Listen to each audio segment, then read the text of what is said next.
Assalamualaikum warahmatullahi wabarakatuh. Waalaikumsalam warahmatullahi wabarakatuh. Selamat malam Pak Mufid. Selamat malam. Selamat malam Mas Hasim. Ya. Jadi kita akan mulai sedikit grogi-grogi sidik ya. Kayaknya gitu. Saya hari ini kayaknya sudah dijebak ya. Sudah lumayan agak ini lama nggak bikin tema-tema NU nih. Iya. Jadi kita mau coba nih. Ini dekat dengan Convercap lah ya. Jadi KR ini sebenarnya Mas Mufid ngajain beberapa orang untuk bikin obrolan.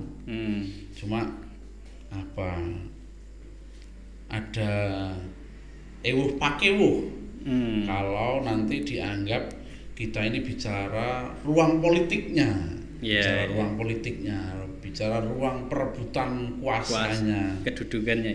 Padahal kita sebenarnya juga tidak sukai lah bicara itu, karena realitas politiknya sudah rapat. Jadi nggak urgen untuk dibicarakan karena nggak mempengaruhi apapun. Oke, Pak Mufid. Pak Mufid ini jurnalis ya, kebetulan juga di Les Bumi. Betul, di Les Bumi. Sudah sah kalau jurnalis NU ngomongin NU. Gitu Pak Mufid. Yang penting jangan sampai membuat saya kualat loh ya. Ya, bagaimanapun saya kan juga santri. Punya standar tertentu gitu. Oh iya, tapi untuk menuju NU berkemajuan. Kira-kira saya kira momentum kita nongkrong itu niatnya itu aja. Niatnya itu untuk memberikan masukan-masukan gitu ya. Semangat untuk ya tidak hanya semangat gambar lah kira-kira gitu, semangat narasi gitu. Kan kalau semangat gambar banyak di medsos kan. Saya hadir. Saya mendukung. Tuibon gitu ya. Kebetulan saya juga panitia loh di Convercap. Malah bagus kan. Mas Mufid, kita mulai saja dengan di dalam konsep fakta jurnalisme. Sebenarnya NU itu kalau dimulai dengan diskusi yang makro yang definisi sudah pada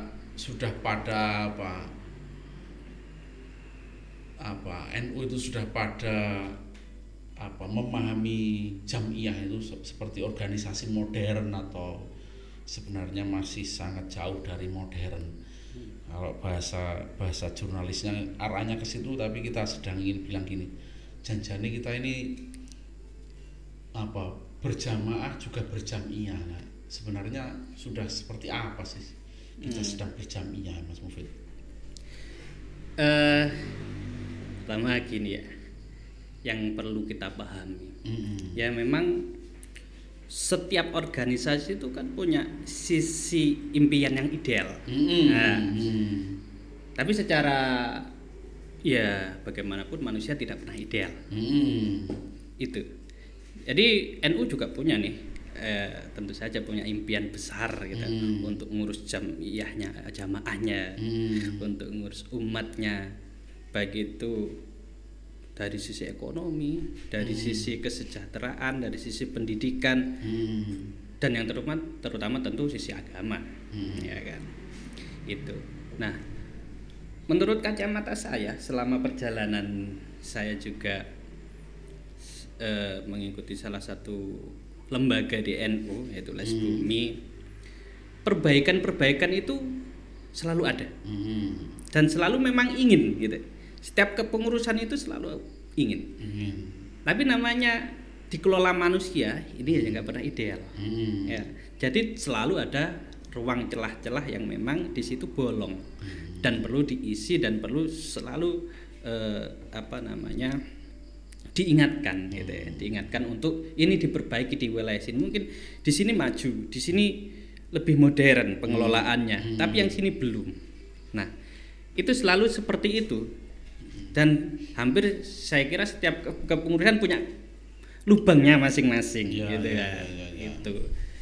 Ya, seperti itu sih kalau menurut saya gambaran umumnya. Saya kira menarik, sudah bicara soal objektivitas jurnalisnya nampak sedikit Mas.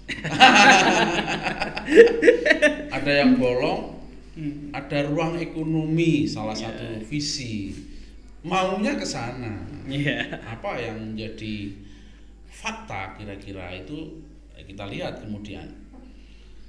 Saya kira kalau kita mau bilang ya ada ruang yang bolong lah kira-kira. Kita bisa lihat dari sisi misalnya bagaimana NU meningkatkan, membangun atau mengempowering gitu, umatnya menjadi kelompok berdaya atau orang NU merasa saya ini dibantu kebijakan, dibantu NU gitu intinya. NU untuk menjadi lebih sejahtera gitu, kira-kira gitu. Saya kira ini perlu dikonfirmasi Mas Mufid. Pandangan awalnya gimana nih Mas Mufid? Sepengalaman saya, setahu saya. Kita ngomong Jombang aja ya. Karena pengalaman saya juga di Jombang gitu. Ini sudah ada peningkatan. Kenapa? Saya pernah tahu sendiri lah, Jisnu itu membuat program-program yang memberdayakan masyarakat dengan pelatihan-pelatihan kewirausahaan dan juga dibantu dengan modal. Ya memang nggak banyak, belum banyak lah ya, artinya belum banyak. Tapi kemauan untuk membuat masyarakat sejahtera itu mulai terfikirkan gitu kan. Dan juga ada langkah konkret walaupun masih sedikit. Dulu ada pembuatan rombong, pelatihan pembuatan mie ayam dan sekaligus diberi modal. Ini adalah memang salah satu tujuannya adalah memberdayakan mustahik agar jadi muzaki gitu kan, atau menjadi orang yang berzakat. Tapi masih banyak celah yang kosong gitu kan. Contoh saja. Sebenarnya di Jombang itu ada banyak perusahaan gitu kan. Ada banyak perusahaan yang dimana para pengusaha ini sebenarnya nggak peduli siapa yang mendekat, Pak NU, Muhammadiyah ataupun bahkan Wahabi, gitu kan. Nah, ternyata NU itu belum ke sana, belum masuk. Sehingga ada perusahaan ini karena sudah dimasuki oleh orang-orang minhum atau minhum lah kita bacakan minhum ya. Sehingga perusahaan ini dicap berafiliasi dengan minhum. Padahal perusahaan ini nggak ngerti apa-apa gitu kan. Yang penting orang Islam yang masuk gitu kan. Yang penting orang Islam yang masuk, terus kegiatannya bagus, mensejahterakan masyarakat, yang itu tujuannya itu. Orang NU harus lebih kapabel kira-kira juga kalau kritik dalamnya kan, untuk meyakinkan kita lebih layak kan gitu kan. Tapi ini fakta-fakta ya. Saya omongkan fakta. Pernah NU yang masuk ke situ, tapi maaf di wilayah, bukan wilayah cabang, tapi wilayah MWC atau Ranteng lah. Nah di situ karena kekurangan ilmu manajemen ya, kekurangan kepaham terkait ilmu manajemennya kurang, sehingga dianggap program yang diambil oleh NU ini tidak sebaik yang dikelola oleh minhum. Pada waktu itu ya. Sehingga perusahaan ini lebih senang dikelola oleh minhum karena dianggap dikelola secara profesional, transparan, profesional dan bertanggung jawab. Nah, ucapan terima kasihnya cepat, pelaporannya cepat, gitu kan. Sedangkan dikelola oleh ngapunten NU ini seakan-akan hanya meminta, udah itu aja, minta lari. Tapi imbal balik bagaimanapun pengusaha kan butuh imbal balik, walaupun bukan uang ya, walaupun bukan uang, butuh imbal balik entah apa. Salah satunya adalah pengakuan bahasanya ini sudah, atau laporan bahasa ini sudah saya kelola dengan baik. Nah, Ini yang harus mulai di manajemen oleh dan walaupun mulai saya melihatnya sudah mulai ke arah situ, tapi kan di wilayah di bawah ini belum tentu teredukasi dengan baik. Yang layanan advokasi kebijakan Mas Mufid, misalnya begini, ini kan yang nanam cabai orang NU, yang nanam beras orang NU. Nah, ketika panen terus impor itu sudah mulai ada yang bicara belum sebenarnya Pak Mufid ini? Sepertinya bolongnya di situ ya. Ambekan ini Pak jurnalis ini. Nampaknya kan harusnya logik kan. Harusnya menurut sampean kan logik kan, yang bicara itu juga NU kan. Iya, apalagi kita juga punya lembaga pertanian gitu. Nah, itu yang. Ya, gimana ya? Itu kan sudah kepentingannya luar biasa. Ya. Impor itu kan. Bagaimanapun impor itu ya itu tadi. Kepentingannya luar biasa. Tapi kan PBNU sebenarnya mulai kan membicarakan misalnya hal-hal yang bersifat terbuka itu ya terbuka aja kan gitu. Sebenarnya kan kalau saya sih advokasi itu karena juga sedang tidak selesainya konflik, tapi sedang mengakuisisi persoalan kita semua. Itu kan menjadi penting Pak Mufid. Kalau itu bolong lah. Nah, yang level di atasnya misalnya gini, apakah problem yang kemarin itu soal misalnya Mamin itu kena upaya-upaya hukum atau kriminalisasi hukum atau atas nama hukum apapun namanya, kira-kira saya kira NU menurut Mas Mufid ini mengambil alih seperti di basis sebenarnya belum sedang mengakuisisi di level orang-orang yang lumayan ini kan orang-orang misalnya kena 50 sampai 200 juta itu kan jadi bisa zakat, sudah bisa nyumbang musola kan harus diakuisisi, bisa bangun masjid. Kan sudah bisa diakuisisi NU harusnya persoalannya, tapi kelihatannya Kadin bengok-bengok itu kan NU saya dengar juga belum melibatkan diri. Mungkin itu kan kita sebenarnya juga punya yang namanya LBH. Tapi nggak tahu sampai seberapa perannya terhadap advokasi hukum seperti ini. Nah, menurut saya itu kok lebih baik pengusaha itu, menurut saya sih diberi pengetahuan semacam hukum. Nah, diberi tahu semacam hukum dan juga mereka harus dikawal terkait legalitasnya. Nah, yang menjadi masalah selama ini kan memang yang selalu diperkarakan adalah di wilayah legalitas, entah itu BPOM, entah itu terutama BPOM, lingkungan. Ya itu yang kalau yang ramai itu. Ya, yang sering diserang yang menjadi celah sehingga itu kadang-kadang menjadi ATM gitu kan, menjadi ATM. Karena ya sulitnya birokrasi kita itu yang seharusnya dikawal oleh LBH kita, oleh kepada para pengusaha ini atau UMKM. Karena ya UMKM lah, pengusaha nanti alamat ya. Iya. Karena UMKM kita ya kita tahu sendiri kadang masih lemah dari sisi itu. Iya, yang Kadin kemarin kan rata-rata kan usaha kecil kelihatannya, yang makanan. Iya. Karena memang masih lemah baik pengetahuan tentang hukumnya. Yang advokasi siapa juga nggak ada. Ya itu. Nah, teman-teman, padahal kan kita juga punya banyak teman-teman aktivis kan. Maksudnya kita sedang juga mendorong kiai-kiai yang dulu aktivis sekarang kiai muda gitu Bu. Untuk inilah Bu, untuk menterlibati peta soal ini lah. Ya itu seharusnya dipetakan Bu, menurut saya.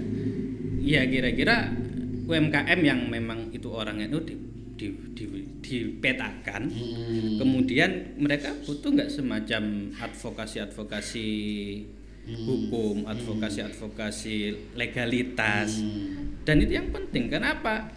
Mereka calon-calon muzaki, Pak. NU itu butuh muzaki yang banyak, karena kita organisasi besar. Butuh muzaki yang banyak, iya. Kita sudah banyak Pak. Butuh muzaki yang emosional. Nah, ya kan Bung?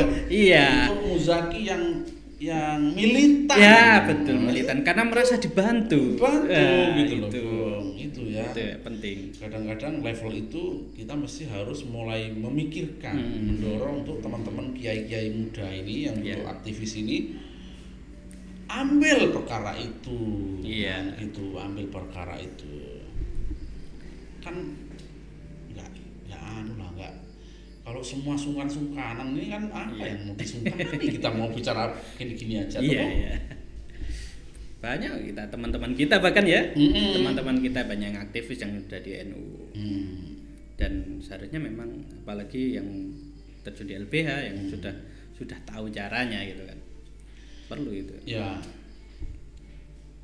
Salah satu misalnya ruang teritorial yang dilintasi perkara yang itu juga NU sudah menjadi pejabat misalnya kan misalnya sama dengan misalnya posisi desa kades ya toh posisi kades bagaimana memahami perkara-perkara legal dan non legal kok bisa palai dikriminalisasi. Ini NU nggak bangun organ untuk bikin pencerdasan kades-kades NU. Itu makanya kita perlu tadi pelatihan paralegal ya.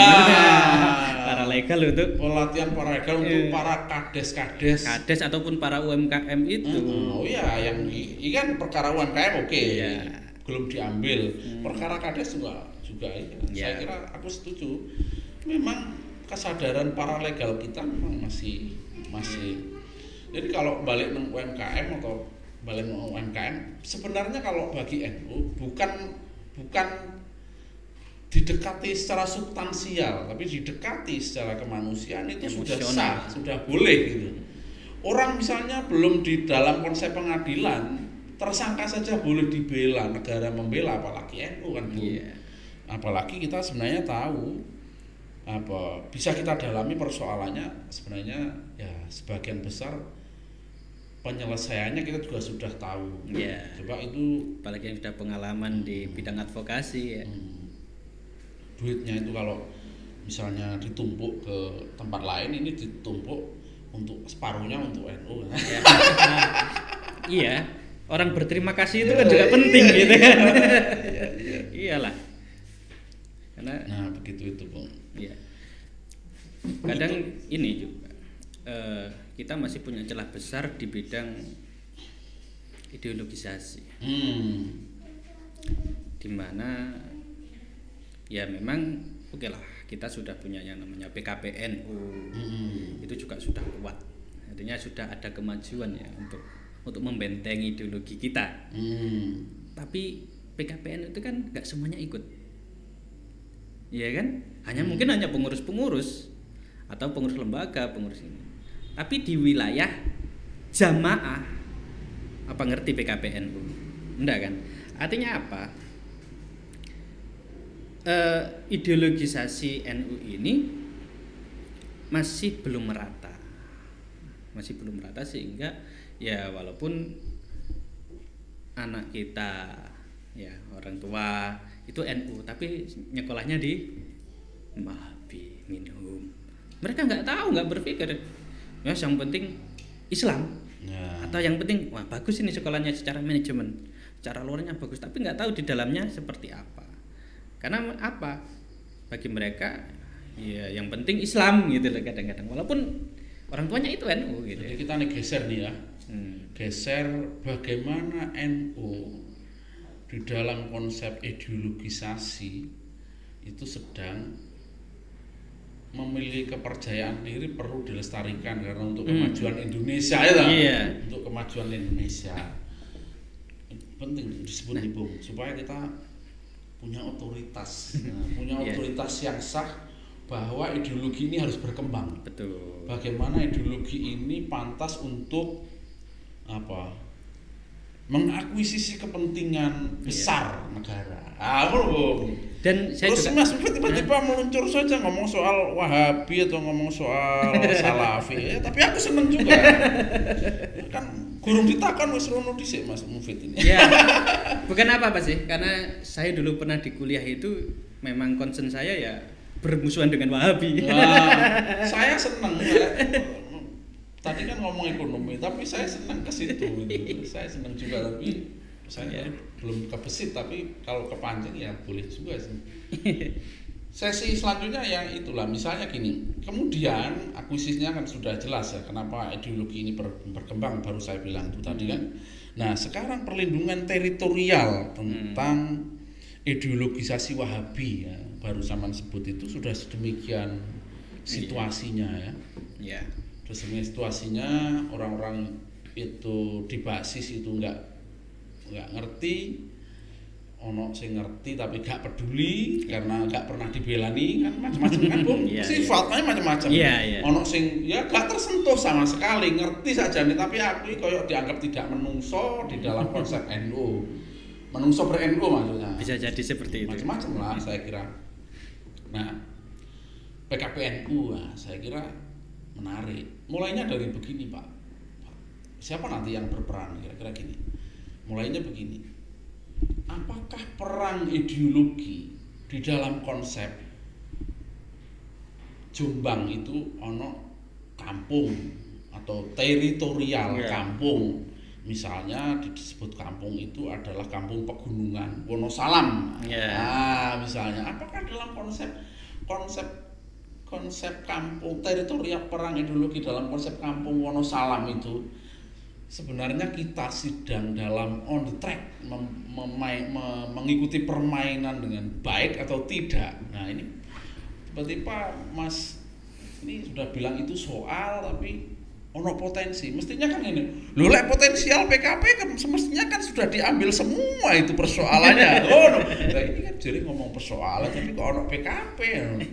Jangan-jangan kan kemarin ini sudah berkeliaran ini PKP itu suruh untuk marah tapi gak ngerti malahnya marah kemana kan jadi sumir ya Bung. Asal gak marah ke teman sendiri. Gimana Bung? Pertanyaan itu dimulai dari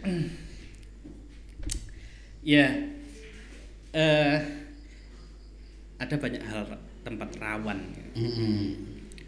Mungkin salah satunya juga di kota ataupun di pedesaan juga sebenarnya juga rawan.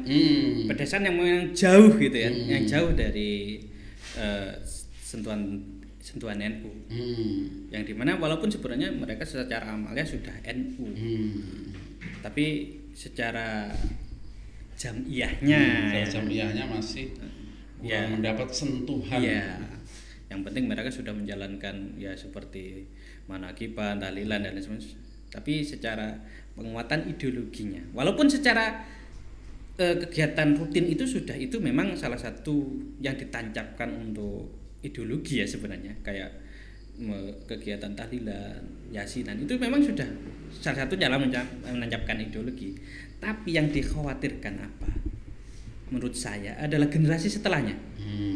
Kenapa? Belum tentu generasi setelahnya muda ini seneng tahlilan, seneng manakiban, sehingga mereka kalau pendidikannya salah di tempat yang salah atau pergaulannya tempat salah, ini yang sangat rawan. Ya, menjawab hal makro Mas Mufid, misalnya begini. Sebenarnya kalau kita bicara soal teritorial kampung Wonosalam atau desa atau kecamatan lah, tapi kita bilang kampung dan kota. Nanti kita kota nanti tapi kita bilang kampung. Janjane kan sudah ada PKP. Kalau satu poin disebut ada pendidikan ideologi, banyak dari Wonosalam kira-kira kan. Yang ikut juga banyak lah. Ada Ansor kira-kira. Ansor itu aktif Pak di dalam konsep perapatan barisan ideologisasi Indonesia. Kira-kira gitulah. Yel-yelnya luar biasa kan misalnya. Tapi saya ingin bilang, jangan-jangan tak kasih kasus Mas Bro. Ini misalnya di Wonosalam itu, nah kenapa anak-anak yang miskin itu tiba-tiba diambilin orang untuk disekolahkan? Jumlahnya banyak kan Bung. Kita semua tahu orang-orang yang dianggap miskin atau apa dikasih beasiswa, tapi ke sekolahnya ke sekolah minhum semua Bung. Ini NU nggak ambil posisi mengambil, nggak ambil posisi merawat. Ini satu situasi yang kecil ya. yang tadi yang teritori kadesnya harusnya dibantu persoalannya kan begitu toh Bung. Terus apanya misalnya mengakuisisi ideologi dalam konsep kepariwisataan atau keinvestasian lah. Ini bangunan-bangunan material uang bergeser ke Wonosalam untuk jadi wisata atau untuk jadi wisata syariah atau untuk jadi pondok pesantren. NU cuma di pinggiran atau dimain di makelaran tanahnya. Ini kan konflik Mas Bro. Lah PKP dan Ansor yang tadi itu di mana? Saya menduga biasa ini hostnya akan omong juga ini. Tapi bisa dikonfirmasi. Gimana kalau Mas apakah nggak gini Mas? Lah kalau strukturnya sudah kuat, sudah ada, ini jangan-jangan analisis sosialnya atau panduan praktis sosialnya biar tidak dianggap jos tapi marah pengen mukul tapi senti pukul sopo bingung. Nah, gitu loh Bung. Bener nggak itu Bung? Aku nggak ikut sebenarnya.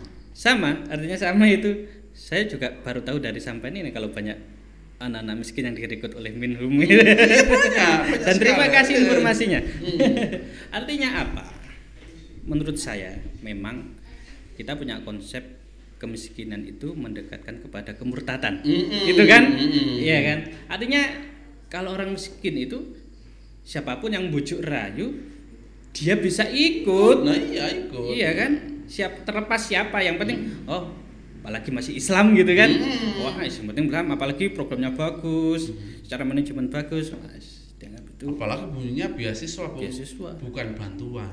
Nah, kita kan kadang-kadang menarasikan guru ngiso kan. Guru ngiso menarasikan ini anak yatim apa dibantu. Belum, mereka beasiswa. Nah, itu. Ya, kadang kita memang secara manajemen gini. Karena NU itu jamiah besar. Ini menurut saya.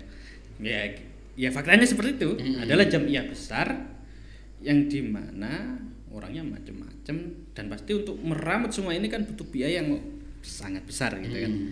Sedangkan Minhum itu kecil, tapi punya biaya besar, pendanaannya besar, sehingga hal ini mereka dengan mudah dengan banyak uang itu untuk menggerogoti. Ya, itu. Nah ini juga perlu diantisipasi bagaimanapun. Ya setahu saya terkadang Minhum itu juga ada agenda-agenda bukan Islam gitu terkadang. Oh iya, tapi kan panduannya aktivisnya kan harus punya panduan analisis yang baik, panduan roadmap untuk bergerak itu, Bu. Betul.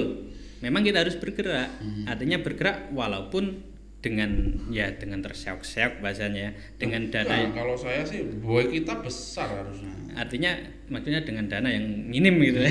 Artinya terseok-seok itu karena kita nggak harus mulu dana, tapi ada banyak hal. Apalagi sekarang kita punya lazis yang begitu hidup. Ya kalau memondokkan anak dari Wonosalam itu misalnya kalau tahu roadmap situasinya adalah pondok sing gede sing adalah duitnya lazis, duit banyak lah. Iya, artinya itu. Mustaqi kita sudah punya kita punya mustaqi yang sudah mulai mulai setia gitu untuk merawat NU. Karena ya kita punya lazis yang sudah mulai gencar untuk itu. Dan ketika disondingkan itu saya kira sangat mau sekali gitu, sangat mau. Makanya saya lihat mungkin kesepian menganalisis situasi gitu. Kemungkinan bisa. Untuk marah itu benar-benar terarah dengan tajam, dengan baik, dengan tepat sasaran gitu ya. Perang kota, Bung. Kalau perang kota piye ya dulu gitu. Kelihatannya sekolahan-sekolahan sing bagus-bagus itu 5-10 tahun yang lalu mereka sudah baca akan ke arah swasta. Dan logik hari ini sudah ke arah swasta kan. Negara sudah nggak logik memilih murid. Wong wis dibayarin negara, wis dibangun negara milih murid. Ya kan nggak logik. Tapi mereka baca dulu. Sekarang wis lari. Awake dhewe di mana itu? Yang perlu kita ketahui. Minhum itu memang terbagi dua. Yang satu adalah dari wilayah jihadis, yang kedua adalah dari wilayah tarbiyah. Nah, yang wilayah tarbiyah ini itu sudah terkonsep dari dulu bahwasanya untuk melakukan revolusi adalah dari pendidikan. Makanya mereka membuat lembaga pendidikan yang bagus di mana orang Islam mau masuk ke situ. Bah, dari NU dari mana? Yang penting masuk ke situ untuk apa? Memasuki ideologi mereka.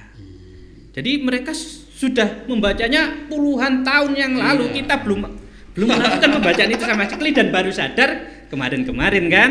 Baru sadar mereka sudah lari. Baru sadar logik kita itu mereka lebih logik. Kira-kira gitu. Logik kita kan ya bener lah swasta negara, masa sekolah-sekolah negeri dibayari milih murid kan. Iya. Ya mesti kalau yang punya otoritas ya swasta. Tiba-tiba grutuk-grutuk kita sudah sing Islam bukan NU itu yang lebih cepat larinya. Iya.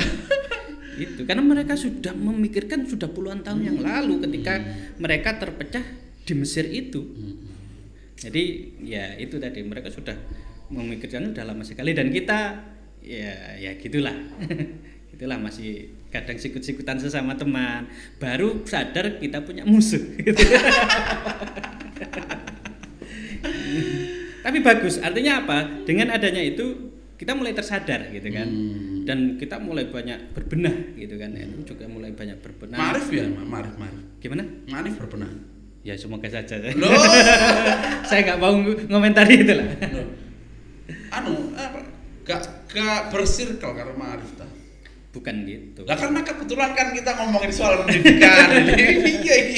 Ya, artinya saya kasih masukan saja ya. Artinya yang harus dilakukan oleh lembaga-lembaga NU terutama di pendidikan ya memang harus berbenah. Berbenah secara manajemen, berbenah secara visioner ya, visi misi. Itu yang perlu dilakukan. Oke, Bung, semestinya begitu ya. Iya. Ini betul-betul berkeringat. Temanya tipis, kita akan selesai dan kita akan ini Bung, kapan kita bikin tema lagi yang lebih ke tempat-tempat lain lah ya. Tempat-tempat lain misalnya